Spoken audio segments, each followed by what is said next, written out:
organized and knowing what's going on. That MVP guy, Nikola Jokic, his fourth quarter, 11 points, 11, that's pretty good. Times 4, that'd be 44. But how about his plus minus, plus 13? And as I say, Coach Malone, he looks like a genius every time there's a timeout. Get it to Joker, and he'll make Coach look good, Dems. Yeah, it's just like the easiest huddles ever, right? Just get the ball to that guy. Nikola Jokic flat out delivers for the Nuggets in the fourth quarters and pretty much every quarter. He has been, we've called him a run stopper because of what he does, but I just think the calm with which he plays and the calm with which he instills into the rest of his teammates it's very, very important. And so when you get into these situations where the games are pressurized or they're trying to rally from a deficit or they need to make a play or two down the stretch of the game, if you are all over the place and you're rattled and you don't know what's happening, you're not going to see your way through those situations. But when you have a player like that who's always exuding that calm and is making the right decisions, then you can see yourself through most of those situations. And Nikola Jokic is that guy for the Nuggets.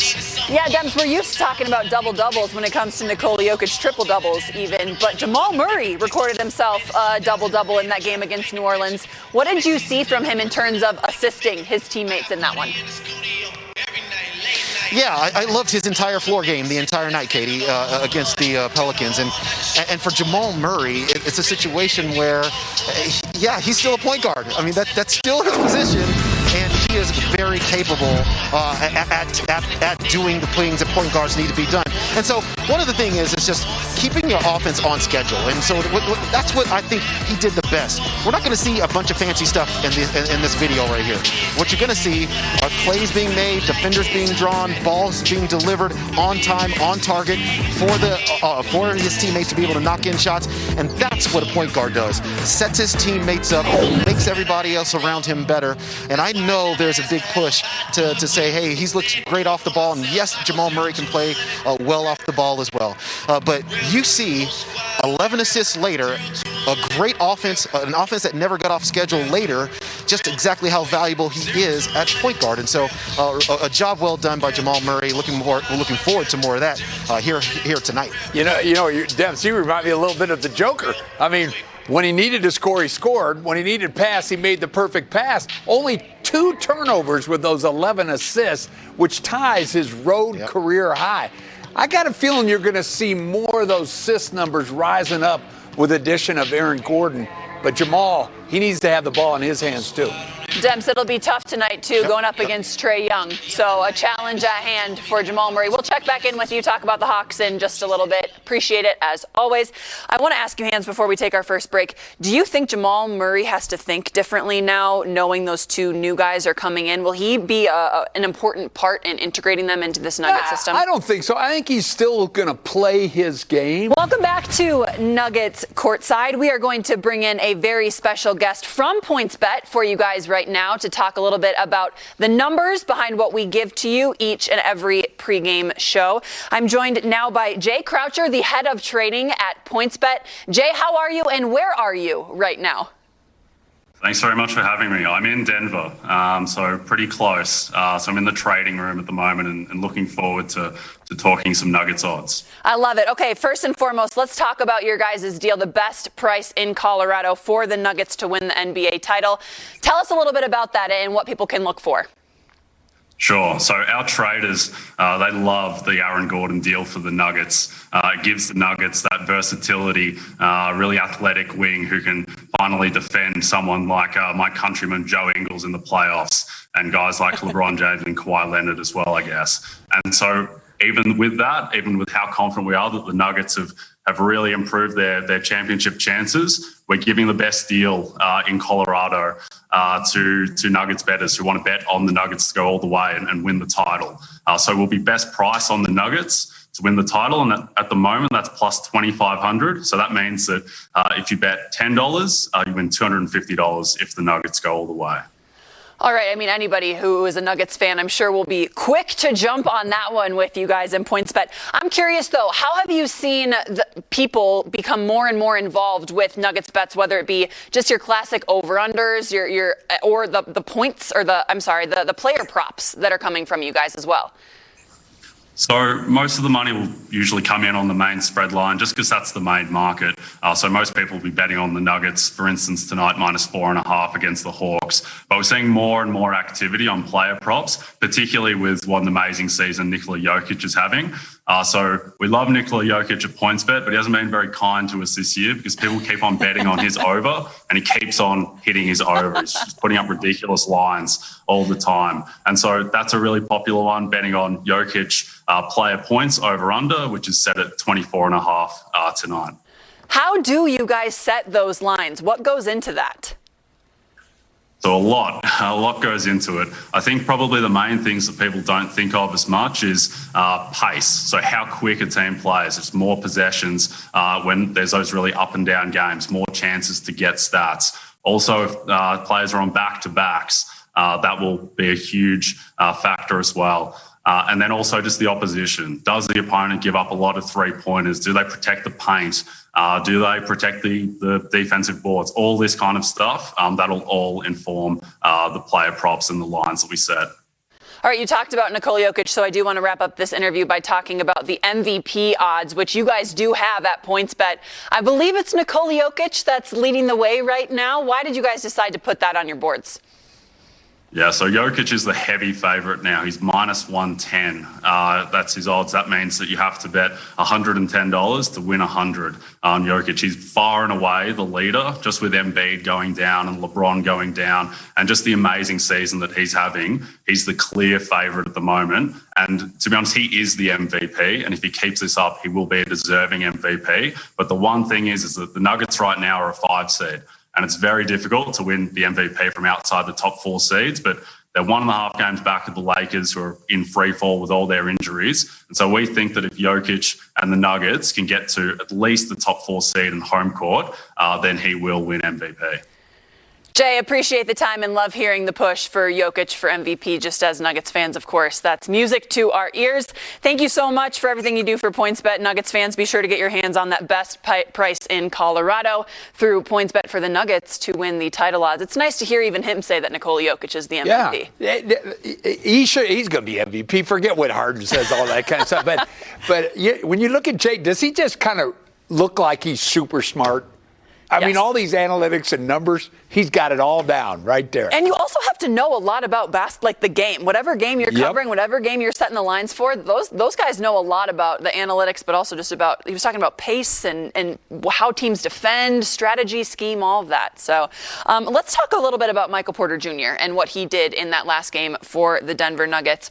The big three was clicking, and we'll get to them, but the way that Michael Porter Jr. was scoring and even defending in that game. You know, Katie, you and I are big believers both that when a guy kind of gets his defensive game going, it translates into even more offense.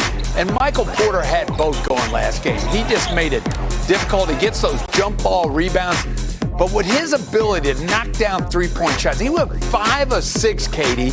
In the last 5 games, he's made 15 out of 27. So guaranteed, he's a no-air guy on the chalkboard of opposing teams, and yet Michael still finds a way to get good looks. I mean, what Michael Porter Jr. was exactly what the Nuggets need from him and that big three. Let's talk about the big three and what they did for the Nuggets. 75% of the total points scored came from the big three. That'll get the job done. You know, the big three have played together 33 games this year. They are 13-4 when they get 65 or more points. They had 85 against New Orleans. So domination is good. There it is, Nugget fan. Get your season tickets. Those 3 guys for the next 3, 4, 5 years, whatever it is, that's a pretty good trio to have in your starting lineup. Yeah, I mean, and this is just from our stats guy, Dan Hyatt, too. The big three that they'll be facing tonight in Capella, Collins, and Young, which we'll get to later in the show, they actually outscored them last time they played the Hawks in February. So something to watch for tonight. Big three versus big three. Can Denver's big three come through? Let's go back to Ball Arena now. Check back in with Chris Dempsey, who is going to update us or enlighten us a little bit on another guy that was a huge factor in that win in New Orleans, and that was Paul Millsap taking a dip in the fountain of youth, Chris Dempsey. Yeah, because with every big three, you need somebody else to run along with them, and Paul Millsap was that guy. 16 points, 7 rebounds, a bunch of them on the offensive glass as well. I think the thing that I really loved about Paul Millsap's game was, like he showed right here, like he's still a load. Zion Williamson moving back right there, getting on the offensive glass, and then obviously the blocks and steals as well. I mean, he was all over the place, and you know, I think also what we liked is like all the shots that he took were the shots that are well within his range, well within his confidence level. I mean, there was nothing really out of character about what was happening with Paul Millsap. He was just going out there and playing really well and shooting, knocked in a couple of those 3-point shots in the quarter. The other thing he really did, he's got to the free throw line, and you know, that particular game, the Nuggets didn't get to the free throw line a ton. He actually led the Nuggets getting to the free throw line in that game, so a very physical game. I mean, he is still a load. He's a strong guy. He put all of that on the court, and the Nuggets obviously absolutely needed that. Dempsey also took a charge on Lonzo Ball, which I feel like we just need to reiterate that. Yeah, I mean, he also putting his life on the line. When Zion Williamson is coming down the lane, I wouldn't stand in front. The business decision I would make is this. Here you go. Just go ahead, because I want to live for another possession. All right, Dennis, we'll check back in with you in a little bit. He's weak sauce. I'd have taken it one time. That'd have been the only time. I'd have been on the injured list after that, but I'd have taken one. Zion has 30 pounds on Paul Millsap. Not only to Jamal, but really to every single guy on this Nuggets squad. They all felt this way about Gary Harris. They all had pictures like this of them laughing and smiling and going to battle together and just going through the everyday grind of being in the NBA together. And Jamal Murray said that he had tears going through some of the pictures. Gary Harris has just been such an important part of this franchise since he's really been here. And he started when the Nuggets were struggling and going through the rebuild, and when it was really hard to put seats in Pepsi Center, now Ball Arena, and watched this team grow, helped all of these guys grow up. What are you going to remember most about Gary? You know, I always thought about this in terms of there's one word to me that describes Gary Harris. It'd be unselfish. He was a guy that worked hard, did the dirty work, guarded the tough guys every night. Yeah, he had some problems with his body breaking down on him, but never. The work ethic always there. I saw him out working in Gold Crown Fieldhouse many times, and I have a lot of respect for him because he came to the league and struggled his first year, but work, and in the system of the Nuggets, he was a big reason why they vaulted up and had a great playoffs. Yeah, I think unselfish is a great one. I just think like the way that he stepped up, and didn't matter how many points he scored, he was willing to do all the other little things. And it was a pleasure to be able to watch Gary, cheer for Gary, and see him grow up before our eyes. Gary Harris represents so much of why the Denver Nuggets organization is where it is today. The hard work behind the scenes and the camaraderie, the brotherhood that's in the locker room. I know that Gary wasn't a loud leader, but when he spoke, a lot of guys listened to what he had to say. Here's one more thought of mine. And he was just a goofball. Just like JaVale McGee has returned to the Nuggets. Don't put this beyond that. Don't sleep on it. Down the road, a year, 2, 3, whatever it is, Gary being back with the Nuggets because of what he means as a team player and defensively he gives that little extra. All right, let's hear from a few of the people within this Nuggets franchise on what Gary meant to this culture. Gary, we could spend an hour talking about Gary. He's the best. He's a fantastic person. He's got, wonderful family. He's, he's the longest tenured Nugget, and from where we are now, from where we were when he arrived here, it's a direct correlation to how much he's done for this team. You lose a guy like Gary Harris, who I coached for 6 years. And it was a very emotional send-off, at the airport in Tampa yesterday for both RJ and Gary Harris. We're going to miss them. And obviously, Gary Harris in my 6 years has had a lot to do with our success on the court and a lot to do with us creating a culture that has allowed us to be the team we've been the last few years. Actually, it hit me when I come to the locker room because he was sitting next to me 6 years when we were on the road. So I'm kind of, wow. Of course, he didn't disappear, but he's the guy who came to Serbia, who I have a lot of memories with. He's the guy who we kind of develop together. We kind of grow together. So I'm gonna miss him. I think the whole team is team and organization miss him. I don't know, there's so many good times. He's always just been there. He's been there for the 5 years that I've been there. And he's more than just on the court. We had a great connection on the court, but off the court, we saw each other all the time and hung out all the time. And it's he was my vet. He was truly my vet. I learned a lot from on and off the court. And it's like to see him go, but I know he's going to do well in this next chapter. And we'll see what happens when he guards me. Has one door. The Nuggets, they were 15-20 when they made a coaching change. Nate McMillan, now their coach, is 8-2. He's brought a dose of defense to the Hawks that seems to have ignited them in the win-loss column. And just like Joker's the key to the Nuggets, the big guy, the little guy, I'm a big fan of his. Trae Young, that guy can take over a game. All right, for more on Trae Young, let's go back to Ball Arena right now and check in with Chris Dempsey. And Demps, Trae Young has given the Nuggets trouble time and time again. Where do you even begin to start when it comes to prioritizing what you need to do defensively against him?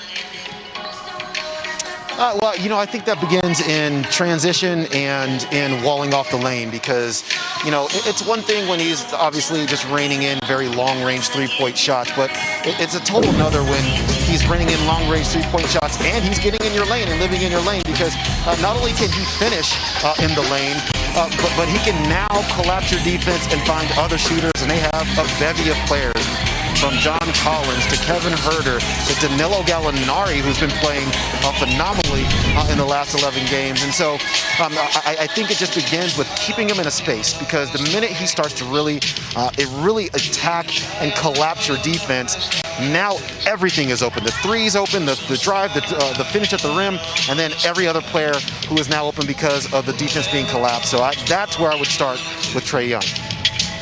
All right, Dems, I hope the Nuggets are taking your notes too, because they got to do something different on him as opposed to that last game where he absolutely dominated. Thank you very much. We appreciate it. Hans, what do you think when it comes to Trae Young? What would you take away first with him? Well, I think you got to take away space. So you got to get out a little more in pick and roll, or you wall him off. Because the one thing Trae Young does do, he turns it over some, about 4.5 turnovers a game. And if you can get him to turn it over a little bit, we all know that means transition going the other way and points for the Nuggets. Yeah, get some easy buckets off of some active, good defense. It's time now to check in with Todd Romero. We'll get our PointsBet minute. Money. All righty, the Nuggets are at home with the new pieces to the puzzle. That's right, JaVale McGee and Aaron Gordon. Let's check out what the numbers are with our friends from PointsBet. Going into tonight's feature, the Nuggets are favored by 4.5. That means if you take the Nuggets, they have to win by 5 or more. It costs 103 to win 100. The over-under total a little lower this game. Last game was 231 against the Pelicans. This time it's 222. It costs 109 to win 100. And the money line, if you want the Nuggets straight up without any points, it costs you 184 to win 100. A couple of props bets for you. Rebounds and the spread. Nikola Jokic with 12 rebounds and a Nuggets win. That pays $230 on a $100 bet. And Murray to score 24 and Porter Jr. to score 13 plus points. That pays $240 on a $100 bet. You see the QR code at the left side of your screen. If you point your camera to that, it'll take you right to the PointsBet website, where for new users, you get $100 when you deposit $20 by using code. He brings to the table his ability to guard some 5s, 4s, 3s, some perimeter players. Not a lot of teams have a weapon like that, and I think in the Western Conference, when you look around the landscape of the West, you need a guy like that. Basketball is a two-way sport, and I pride myself on defense. My niche coming into the league is a defender, an athlete and a defender. And so, if I can help this team in defending some of the best players in the league, I'm more than happy to. I'm ecstatic to. I know that's what they're going to ask me to, night in and night out. I can't wait for that challenge. The other move which should get Nuggets fans' attention is the return of JaVale McGee. This 7-foot center will back up Nikola Jokic and get valuable minutes the Nuggets desperately need when the Joker is getting a break. This is a different version of McGee than the Nuggets fans saw 7 years ago. He's matured, he's learned, and he's become a 3-time champion. We're not just getting JaVale because he's a rim protector. He's a great pick and roll, dynamic roller, lob threat. He's won 3 championships. He's been around winning. He's been around greatness. So we're looking forward to having JaVale as well. And we think he's going to help us out across the board. I feel like the way my game is developed is definitely more of a vocal leader than I was when I was originally here. Just think the game a lot more. The game's a lot slower, and I'm just a lot more focused on one goal and just winning. Chemistry is a big word for this Nuggets team, and with just 27 games remaining before the postseason, the ability to mesh quickly, especially with Joker and Murray, is paramount. I think it's going to be easy. You know, they're both tremendous basketball players. They play the right way, very high IQ. So, you know, if I play the right way, make the right read, make the right passes, make the right plays, I think everything will be seamless. It's very important for the team to get together and be on the same page. It's important for the players and it's important for the coaches also. But I feel like I'm one of those players that you can stick anywhere, and I'm going to mesh very well. So now the Nuggets believe they have all the pieces to win a championship, and the marathon now becomes a sprint. The story will be told in the following chapters. The Nuggets and their fans have to be extremely excited about the realistic possibility of winning a championship.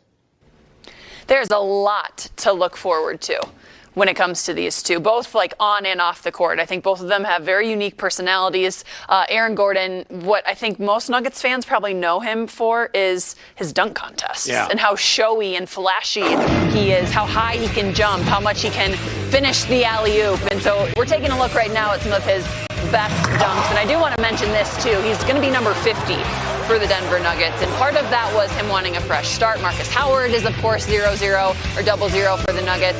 But part of him choosing 50 is because he has a documentary called Mr. 50 that takes a look back at his dunk contests and how he got snubbed 2 years. He got jobbed. The guy won it all. But when it boils down to it, he can play, and defensively is where the Nuggets need help, and he's going to give it. And this, you already saw this rap video? I have seen this rap. You've seen this? Actually, I think I heard you lay down a couple lines. Yeah. 9 out of 10, I'ma keep his end. 9 out of 10, can you please fix your lens? 9 out of 10, got you playing pretend. 9 out of 10, here we go again. So he has some interests off the basketball court as well.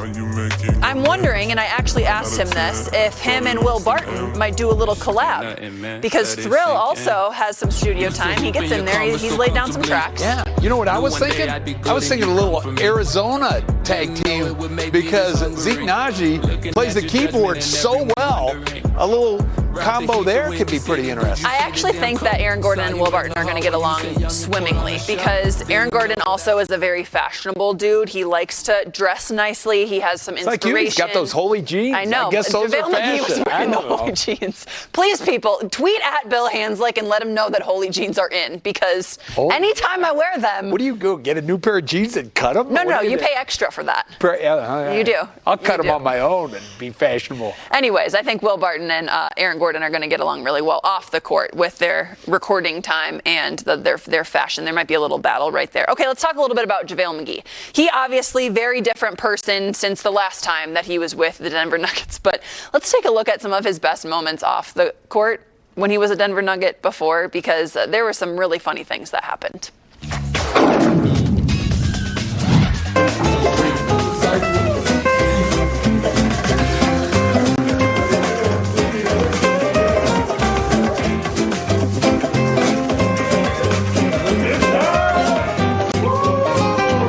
Try for three.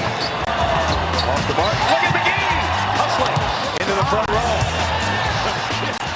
Do you remember that? Oh, I totally remember that. Who is that lady? He just slides into the open courtside seat and, oh, hey, while I'm here, let me just give this lovely Nuggets fan a quick kiss on the cheek before I run back in. Look at she's happy. Look at the girl next to her in the black hat. She's like, whoa! an iconic picture. Like, that should be framed and put in the Louvre or something like that. I don't know.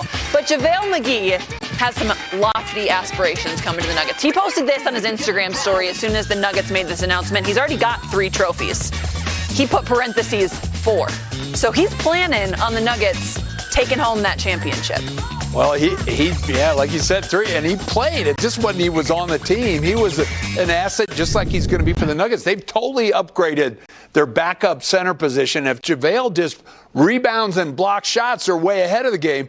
But look for some alley-oop lobs to him. If teams switch out with the shooting ability of the Nuggets, he's got a chance to have some numbers. I'll say this, too. He has been ahead of the game when it comes to technology off the floor. He had that segue probably before it was really a thing, and in his pregame presser or his media availability when he first became a Denver Nugget, he said, if you have any questions on